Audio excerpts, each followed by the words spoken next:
अस्सलामुअलैकुम दोस्तों, इस वक्त हिंदुस्तान और पाकिस्तान के बीच जंग का माहौल बना हुआ है और हालात यहाँ तक पहुँच चुके हैं कि कुछ लोग जिनको जंग की ABCD का भी अंदाज़ा नहीं है, वही लोग टीवी चैनल्स पे बैठ के चीखते चिल्लाते जंग की ख्वाहिश रखने लग जाते हैं।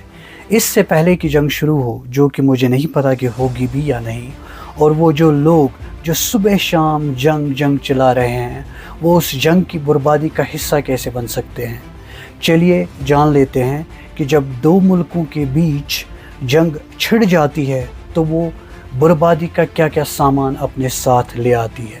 इंसानी तकालीफ, ह्यूमन सफरिंग्स जिसको बोलते हैं, जंग से लोगों की जाने जाती है, कई लोग घायल हो जाते हैं और अडल्ट्स, बच्चे लंबे वक्त तक जिस्मानी और दिमागी तकालीफ का सामना करते हैं।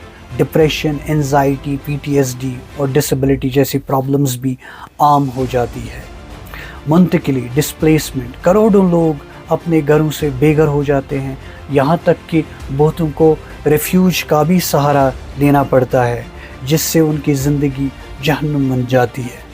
कैंप्स में रहने की वजह से उन्हें माल न्यूट्रिशन, बीमारियां और सेफ्टी की कमी का सामना भी करना पड़ता है।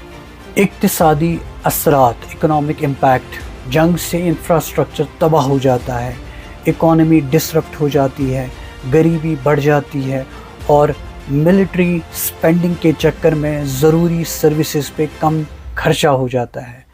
इससे मुल्क को लंबे वक्त तक माली गिरावट का सामना भी करना पड़ता है।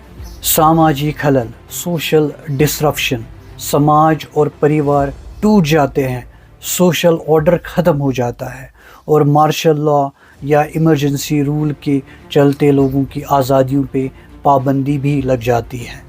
माहौलियाती नुकसानात, एनवायरमेंटल डैमेजेस, जंग से ज़मीन, पानी और खेती का नुकसान होता है, पोल्यूशन बढ़ता है और लैंड माइंस, टॉक्सिक केमिकल्स जैसे ख़तरनाक चीज़ें पीछे रह जाती है, जो एनवायरनमेंट पे लंबा असर डालती है। बच्चों पर असर, इम्पैक्ट ऑन चिल्ड्रन, बच्चों को एजुकेशन की कमी, ट्रॉमा, एक्सप्लॉयटेशन और डेवलपमेंट की कमी से गुज़रना पड़ता है, जिससे उनका आने वाला कल एक बुरा सपना और अंधेरी भरी ज़िंदगी की शक्ल इख्तियार कर लेता है। सियासी नताइज, पॉलिटिकल कॉन्सिक्वेंसेस, जंग से मुल्क टूट जाते हैं, अलग अलग ग्रुप्स और कंट्रीज़ के बीच नफ़रतें बढ़ जाती है और वायलेंस का जाल बिछ जाता है।